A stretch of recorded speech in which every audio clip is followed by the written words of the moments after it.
Thank you for joining us on Middle East Eye. It's our pleasure today to be speaking with the Prime Minister of Pakistan, Imran Khan. Prime Minister, have we reached an inflection point in world history with the departure of the US from Central Asia? Will the region now pivot towards China as the investor and de facto security umbrella? David, it's too early to say, right now, events in Afghanistan are still evolving. People like us don't know where it's going to go. But the US presence no longer there. There's obviously going to be a vacuum. Who's going to fill it? China is obviously the emerging power. But the way we look at it is that, and having spoken to all the regional countries surrounding Afghanistan, everyone thinks that this is a great opportunity because Afghanistan is the trade corridor between all our countries, Central Asian countries connected to Pakistan and the Indian Ocean through Afghanistan. It's a very important country in that way, and what we would really like is that it's no longer either you're in US camp or China camp. I feel that it should be what this whole region needs, economic ties, economic connectivity. That's what we are looking for. Which brings us on very quickly to the issue of sanctions, which are being talked about. Perhaps you could talk, what is your view on that? And give us a sense, as the neighbouring country knows more than anyone else, what is the situation on the ground in Afghanistan at the moment? Well, 20 years of civil war, devastation in Afghanistan. Basically, the government only functioned in the cities. Rural areas were more or less controlled by the Taliban. So now you have a situation, Taliban have taken over. Now, I would imagine there is a lot of, when you come into power after 20 years, in our case, we came into power after 22 years, you have a lot of problem dealing with people who have given a lot of sacrifices, or different sacrifices for my party, but in their case, with blood. Now, they would want to get placement in the hierarchy of the government. And yet the government is clearly trying to get international acceptability. So it wants an inclusive government. It talks about human rights and not allowing its soil to be used for terrorism by anyone.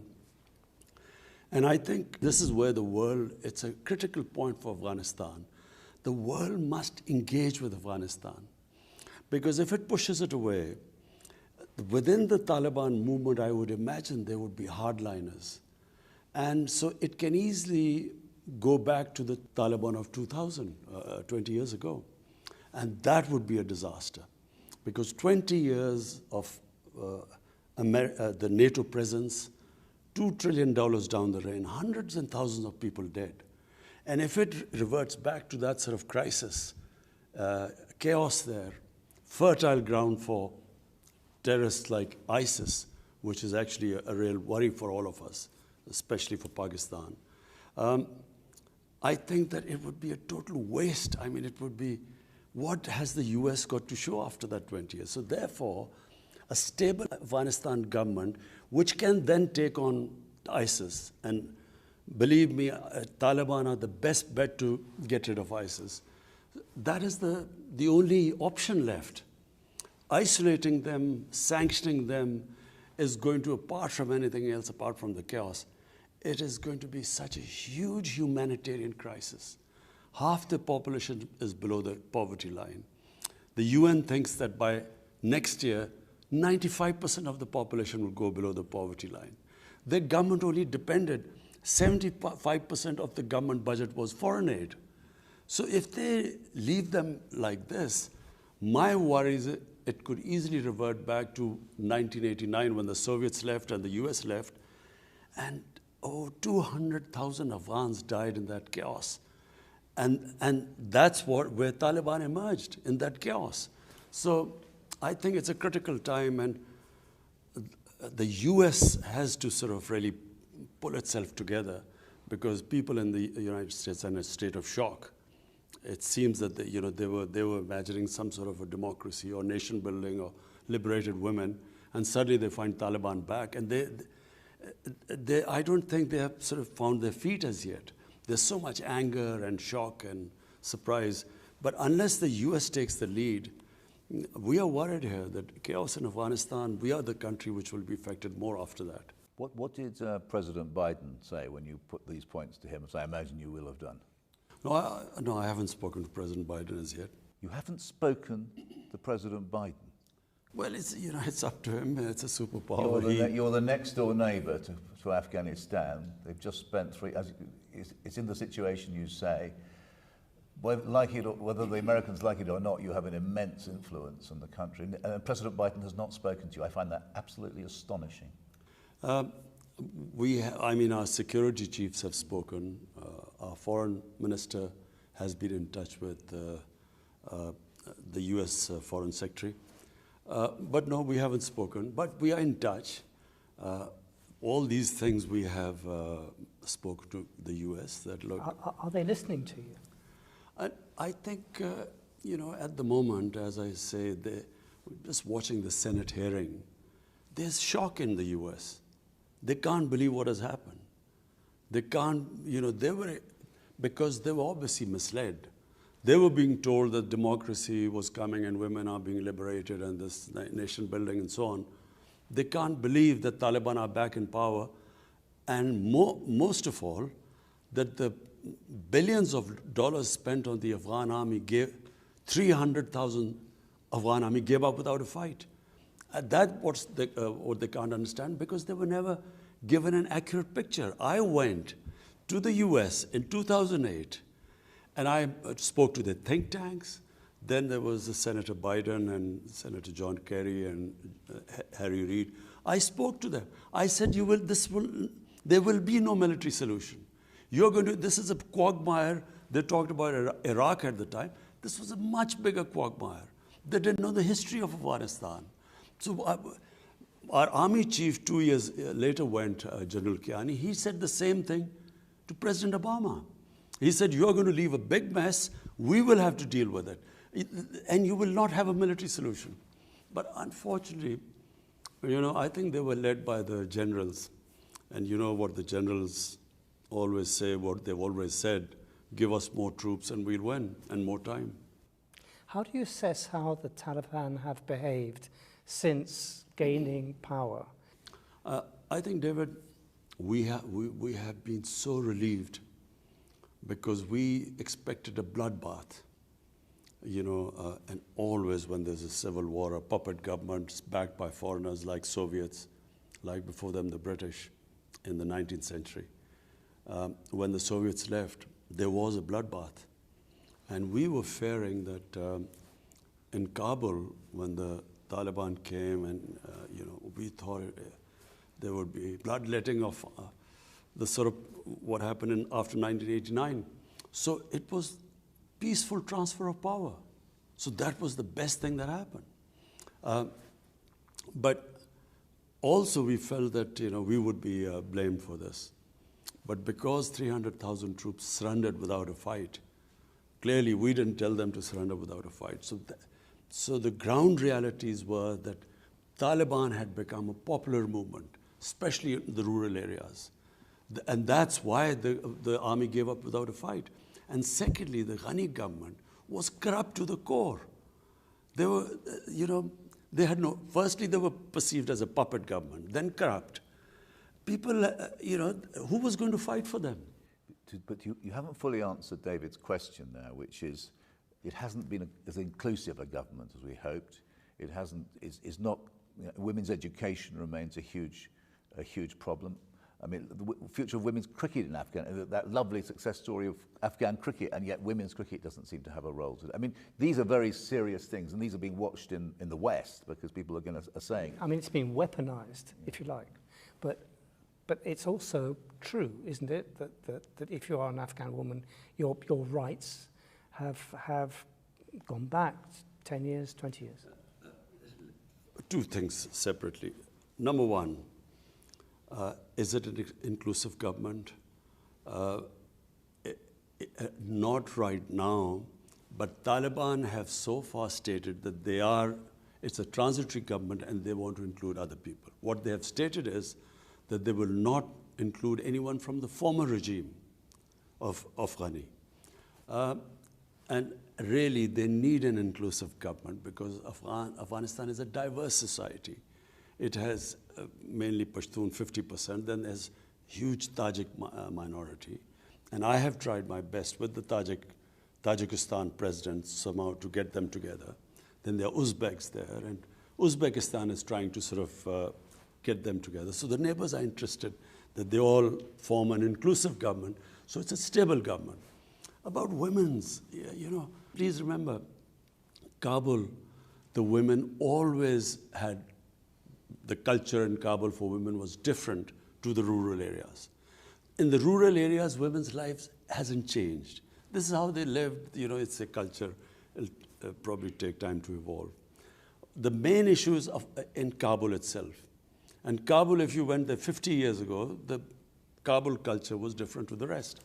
Now, my contention is that rather than forcing Taliban, to do this and include so-and-so and give the women, they have said that they will give women education.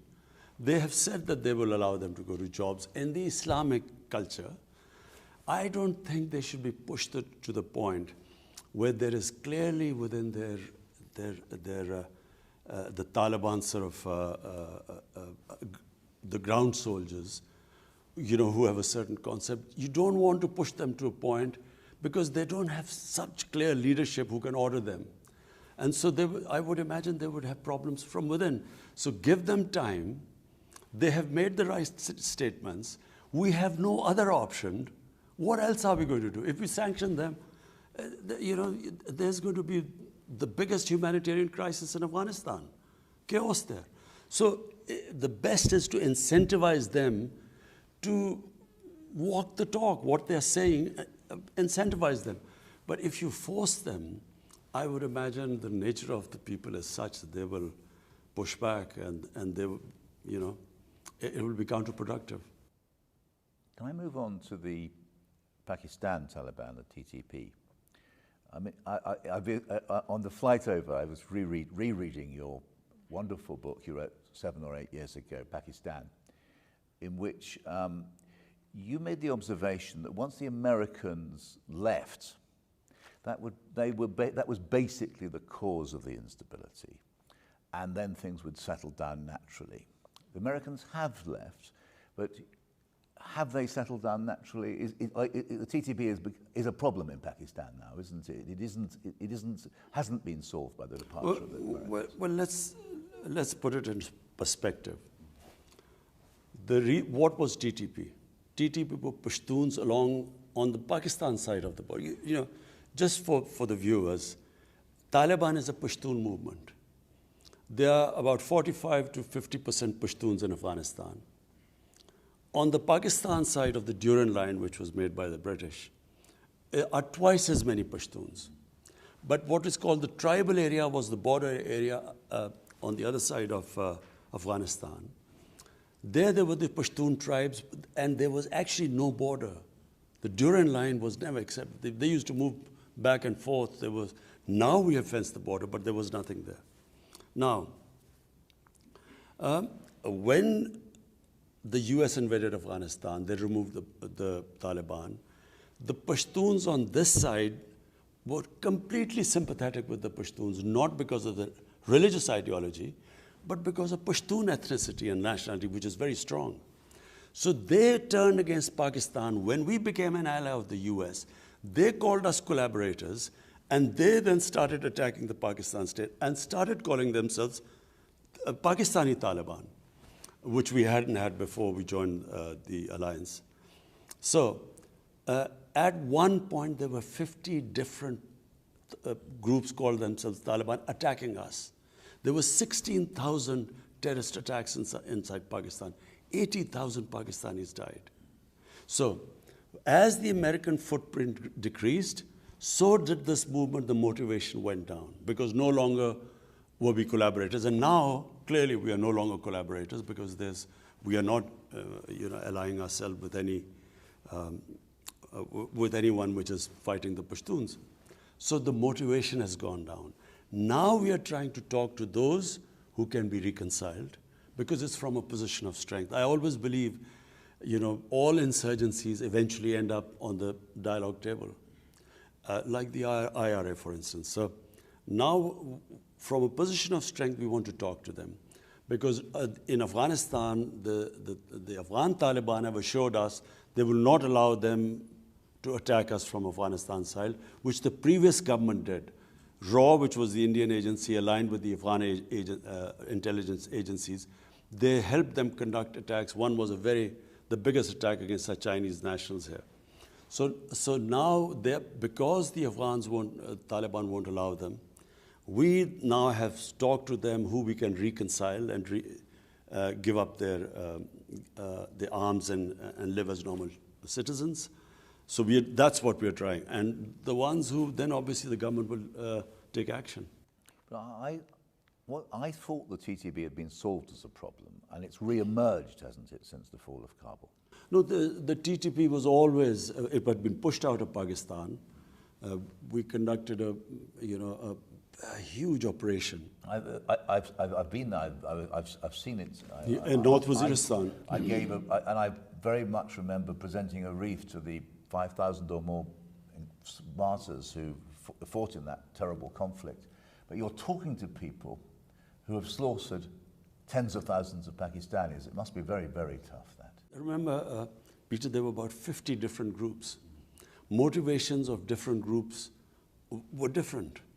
A lot of these TTP were because of the collateral damage. In the Pashtun culture, in the code of honor, if a family member is killed by someone, they have to take revenge. And to take revenge, they used to join the other side. And there were 480 drone attacks in our tribal areas. Imagine the collateral damage that caused. And secondly, the military operations in our tribal area. Whenever army goes into civilian areas, there's collateral damage. In my opinion, in Afghanistan, the Afghan Taliban, one of the Afghan ambassadors told me here, he said most of the Taliban in Afghanistan who became Taliban were because of the collateral damage, night raids, aerial bombardment. Exactly the same situation was here. What is your view of the American use of drones now in Afghanistan? I think it is the most insane way of fighting terrorism. How do you, doing a drone attack in a village, mud huts, and expecting that there won't be other casualties. And a lot of times the drone attacks targeted the wrong people on wrong information. As we saw immediately after the fall, that terrible event, immediately after the liberation or the fall, how you carried it. Well, Peter, one of the reasons which sparked off, there were two attacks which sparked off insurgency, so-called Pakistan Taliban. One was in 2004 where they bombed some people who they thought were militants, but were actually our own tribal people. And the next day, they bombed the funeral, where there were a lot of people gathering, and that's what sparked off anger there. Then they bombed, killed 80 people and said that they were all terrorists. They announced that they had killed 80 people. Turned out they had bombed a school and 80 children had been killed. So, and then a few days later, one of the parents then did a suicide attack in one of our army academies and killed 50 recruits. I've been there, yeah. And this is how it just multiplied. So, the more collateral damage, the militants grew. And exactly same thing happening, night raids, humiliations, going into people's houses, not knowing their culture, and then aerial bombardment. So the Americans say to you, can we have a base in Pakistan to launch attacks on ISIS? What will you say? I think that they don't need a base here because we do not want to be part of a conflict again. Pakistan was the biggest collateral damage of Afghanistan. By joining the US, no country paid such a heavy price as us. 80,000 Pakistanis died. Our economy was devastated. $150 billion lost to the economy. It was called the most dangerous place in the world. Cricket teams refused. Investors refused to come. Our currency lost half its value by 2008. So 3.5 million people internally displaced. We suffered because of that. And then rather than being appreciation for this, a country which had nothing to do with 9/11, which paid such a heavy price, we were actually scapegoated. Even now in the Senate hearing, they talk about Pakistani safe havens. There were 480 drone attacks. I mean, they see everything. They even spotted vehicles down there. How would they not spot these safe havens? So, I thought we were very unfairly scapegoated for, what was obviously clearly a big failure in Afghanistan. What role do you expect China to play in Afghanistan, and how would you typify Pakistan's relationship with China now? David, the Pakistan-China relationship is 70 years old. And it is probably one relationship which has stood the test of time. I mean, in all our ups and downs, China stood with us. In all different, when I'm talking about these drone attacks and the terrorism in Pakistan because we joined the US, I mean, our economy, our debt in 10 years, 2000 to 2018, it went up 4 times. From the total debt accumulated till 2008. In the next 10 years, it went up 10 times. So who was the country that came to help? We were going belly up. It was China who helped us. And so therefore, our relationship in that sense, people remember, you always remember those who helped you in your difficult times. It does.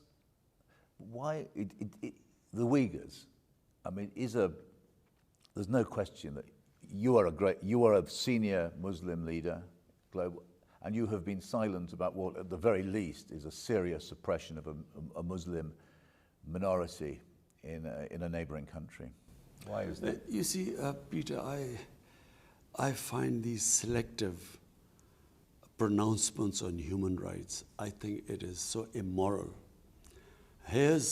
Now, China is one neighbor, the other neighbor is India. In Kashmir, there are 900,000 troops who've put 8 million Kashmiris in open prison. They have over 100,000 Kashmiris have died since 1989. The way what they are doing in Kashmir right now, and the UN reports saying what they are doing. Not one word of criticism in India, not just that, what they're doing to the minorities in India, to the Muslims in India, Muslims in Assam, the laws they have passed. It's a total racist government. Now, what I find so... Now we're going to come... Kashmir is a very serious subject. We really want to come on to that. But no, but Peter, I'm following from there.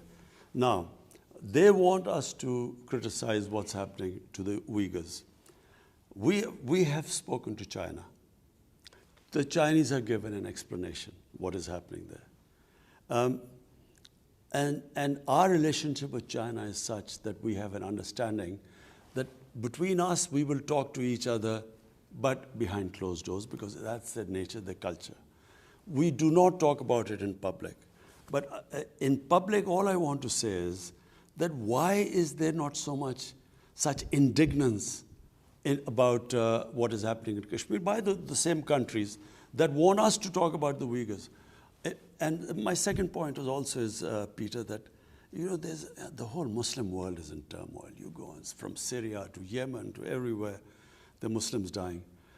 We, as a government, decided that our main focus right now should be a disputed territory between Pakistan and India, where all these human rights violations are taking place. Let the world take notice of that first, then we will talk about other violations of human rights. On Kashmir, the world seems to regard Kashmir as a Pakistan national interest, and you regard this as above all as a human rights issue.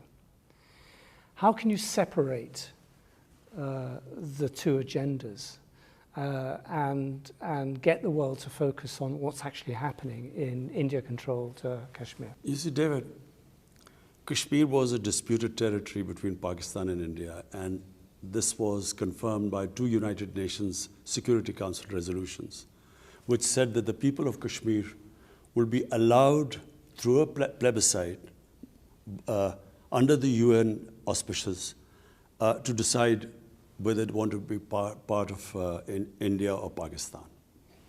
Now, that right was never given to them. But worse, in 2019, 5th August, they had the special status until this right of self-determination was given to them. They took away the special status. And they clamped down on them by sending these 90,000 troops there. And basically, Kashmir is an open prison. Now, our problem is that we are not now talking about it as a territorial issue. We are simply talking that allow the Kashmiris, and we in Pakistan have given them the other option. They don't have to come either to Pakistan or India, just their right, democratic right, if they want to be an independent country. So this is where it is. India, clearly the ball lies in Indian court. What do they do now? They cannot indefinitely have put these people in an open prison. Because having taken this step, I don't know what they expected. They are now trying to change the demography of Kashmir by bringing settlers from outside, which was also in the constitution provision prevented this from happening, that settlers would not be allowed to settle in Kashmir. And then the Geneva Convention, it states clearly that you cannot change the demography of an occupied country. You know, until that status is clear whether they're part of India, you can't change the demography. So they're actually trying to convert them from Muslim majority to a minority. How dangerous a situation? It's been rather forgotten because so much else has been going on. But how here we have 2 nuclear powers at odds with each other, and there's fighting almost all the time, isn't there, at a low level? You know, how dangerous a situation is Kashmir? Peter, if you look at the flashpoints, probably the nuclear flashpoint right now in the world is Pakistan, India. Because nowhere else is there such a situation where there are 2 nuclear armed countries who've had 3 wars before they were nuclear armed. So we haven't had a war since then because of the deterrent. I think as a 13-year-old, you wanted to join up, didn't you, in 1960? I still remember. 65, yeah. I still remember that. But I feel that, you know, we had this little skirmish when there was a suicide bomb which went off in Kashmir. Indian soldiers were killed, and they blamed us. We kept saying that we will give us any evidence, and we will hold those responsible. We will take them, have them punished, or even give them to India. Rather than giving us evidence, they bombed us. Fortunately, there was no loss of life. So, you know, Pakistan also retaliated, again bombed somewhere, and then they shot down an Indian plane. So in that situation, I mean, I as a chief executive felt it could have gone anywhere. We immediately returned the pilot, you know, was shot down to cool down things, because once 2 nuclear-armed countries get into the situation like we did, it can go anywhere. So I think I actually addressed the United Nations too, and told them that, look, you came into being to stop this sort of thing. There's an unresolved issue. It's your own Security Council resolution. In East Timor, the people were given the right. They passed a resolution. They were given a right to decide the destiny, plebiscite. They became independent. Why not Kashmir? And unfortunately, it's because of once, you know, if you're big enough, you have a huge market for other goods, that gives you the leverage actually to get away with, you know, which East Timor could not get away with. Can I ask you, all this seems incredibly familiar to Palestinians, what's happening to Indian-controlled Kashmir. It's almost as if Israel has given India the template, although that's probably a very crude way of putting it. But how dangerous is the liaison between Israel and India right now? I feel that, well, they are very close, you know. I mean, should we read anything into it that Narendra Modi visits Israel and then he comes back and clamps down on Kashmir and, you know, the events of 5th August 2019? Do we think that he got his instruction from there? Because that's what Israel has done. They have just built such a strong security apparatus and they just crush anything. They will send people in, they will kill, assassinate, and then they have total immunity. They, you know, whatever the United Nations General Assembly says, they have complete confidence in the veto power which the US has in the Security Council. So they get away with anything. And I feel that India feels, because now it is being used, or it is considered a bulwark against China, they are now part of the Quad. I feel it's the same thing. India can get away with anything. My whole point is that when they ask us to comment on human rights elsewhere, the worst human rights violation is in Kashmir. Nowhere, maybe in Israel, but nowhere are things as bad as they are in Kashmir. Were you pressurized by any Gulf country to recognize Israel? No, we weren't. No one pressurized us.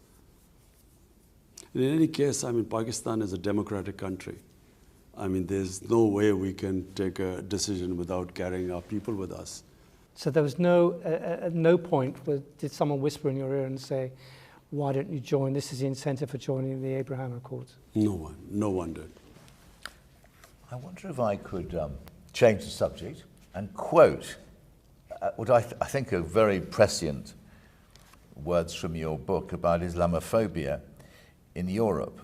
The ascent of right-wing anti-immigration parties in Europe, the misleading and sometimes downright sensationalist reporting against Muslims in the right-wing Western media, France's ban on the burqa, and so on. Nothing's got any better, have it, as it has it over the last 7 years since you wrote those words? Peter, look, the problem is, and I blame the Muslim leadership for this too. So first, why did the Muslim leadership allow terrorism and Islam to be connected? What has Islam got to do with terrorism?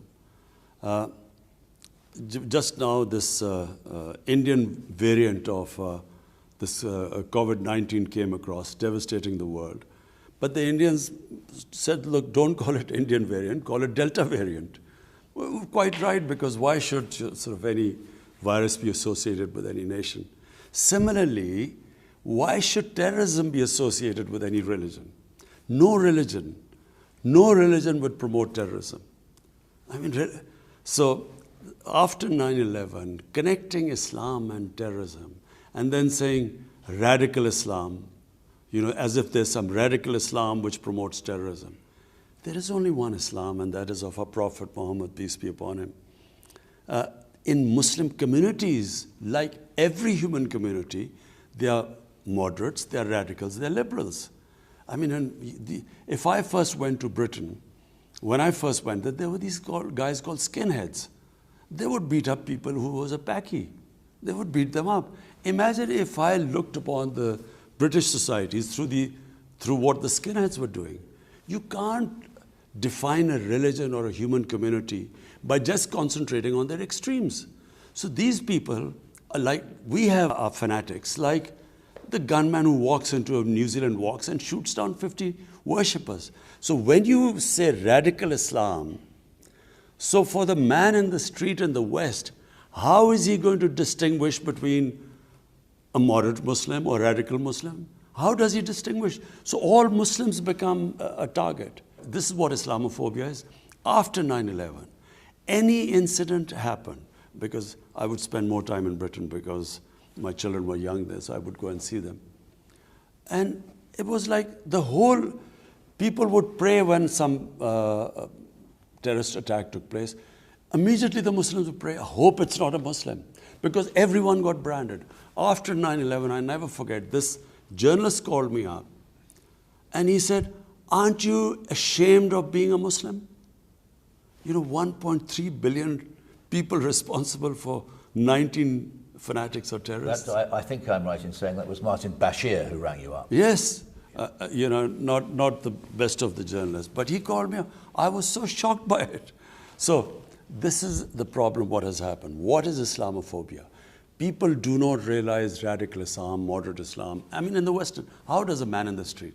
So all Muslims then, and especially anyone who has a sort of symbol of Muslimness, like wearing a head cover or a beard, although by the way, beards have become quite fashionable now. I hear everyone trendy with a beard now. But so they became targets and they got insulted. I'm not talking about people who got beaten up or, killed. I'm talking about normal people being abused in the streets in the Western countries just because they look Muslim.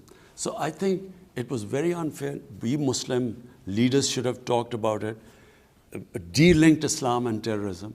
And secondly, there's this other thing which started with Salman Rushdie.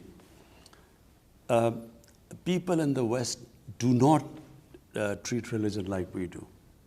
They cannot understand the love, respect, reverence we have for our Holy Prophet, peace be upon him. People love him more than anything. Respect and love for him is paramount in our religion. I know how, religion is treated in the Western countries. When I went, there was this Monty Python's flying circus about Jesus Christ, Life of Brian, and I was so shocked. I had never seen anything like that.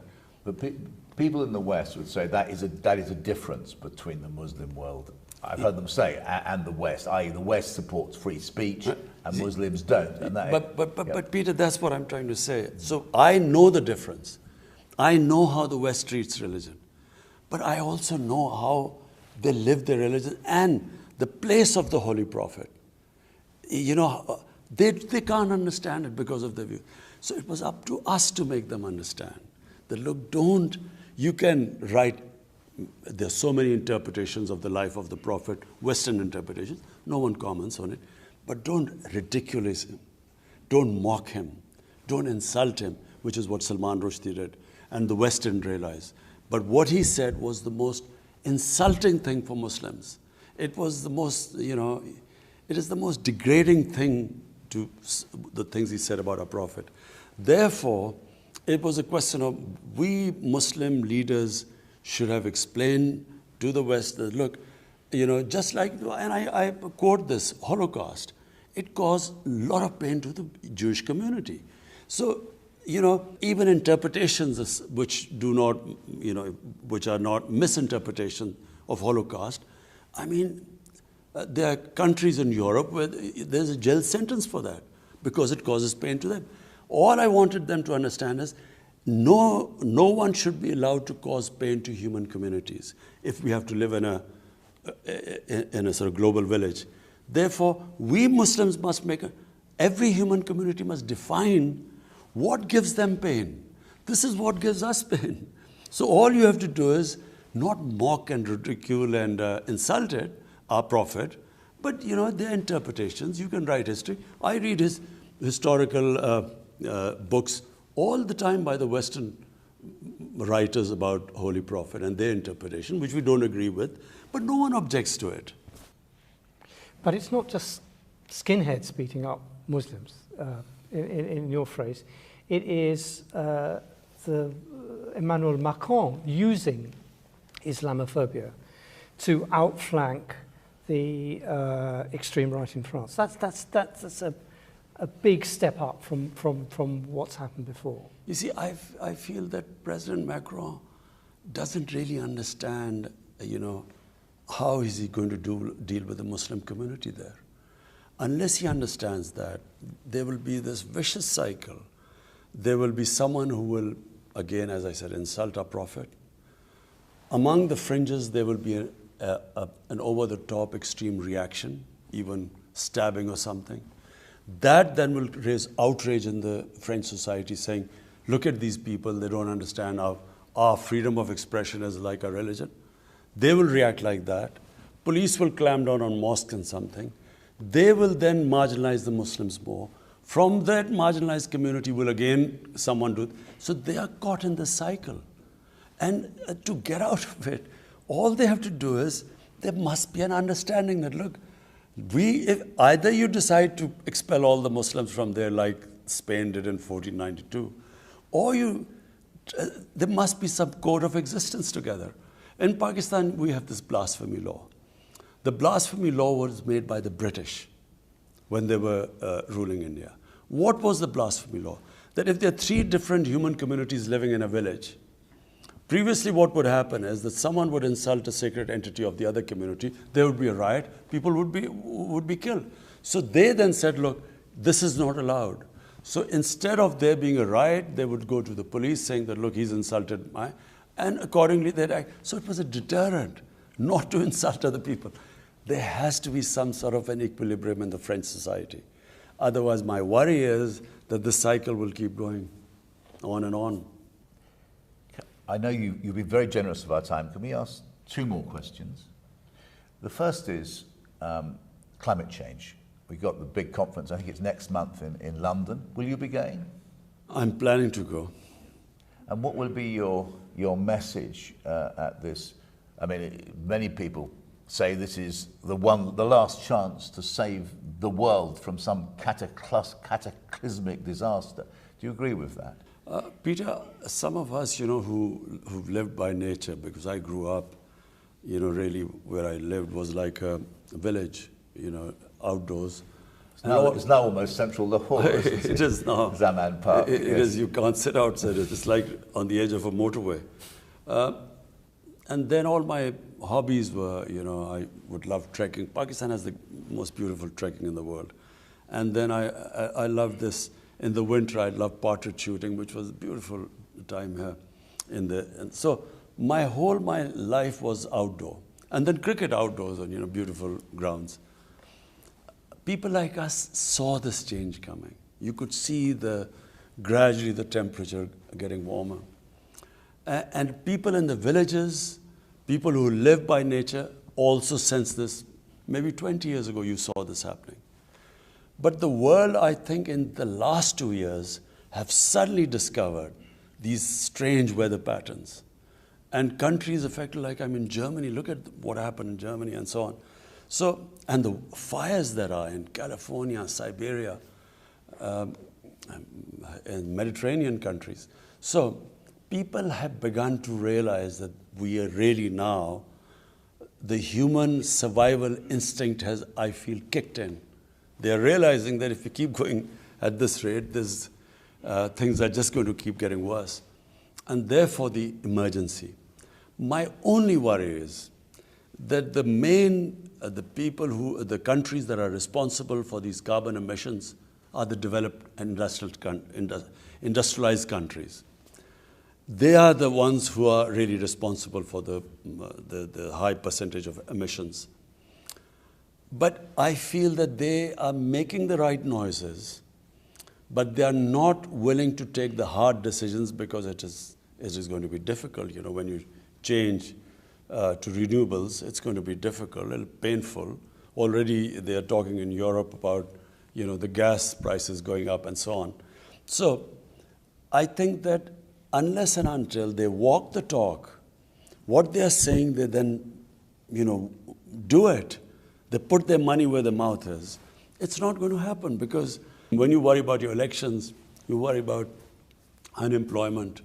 And with Donald Trump, he was quite forthright. He didn't even hide behind any euphemisms. For him, progress, growth rate, jobs were more important than climate. Now, unless climate becomes more important than this, I'm afraid we will have a lot of conferences, but for electoral purposes, people will make the right noises. But what do you want COP26? I think it's COP26 to do. Well, for a start, look, it has a financial cost. If you want to really make an impact, you have to spend money on that. So clearly, countries like us, we're punching above our weight. We're planting 10 billion trees in this country. 10 billion now. 10 billion. We started 1 billion. We achieved that. We planted 2.5 billion right now. We are on our way to 10 billion. And then we are cutting down, we had coal power plant, in the schedule. We scrapped that.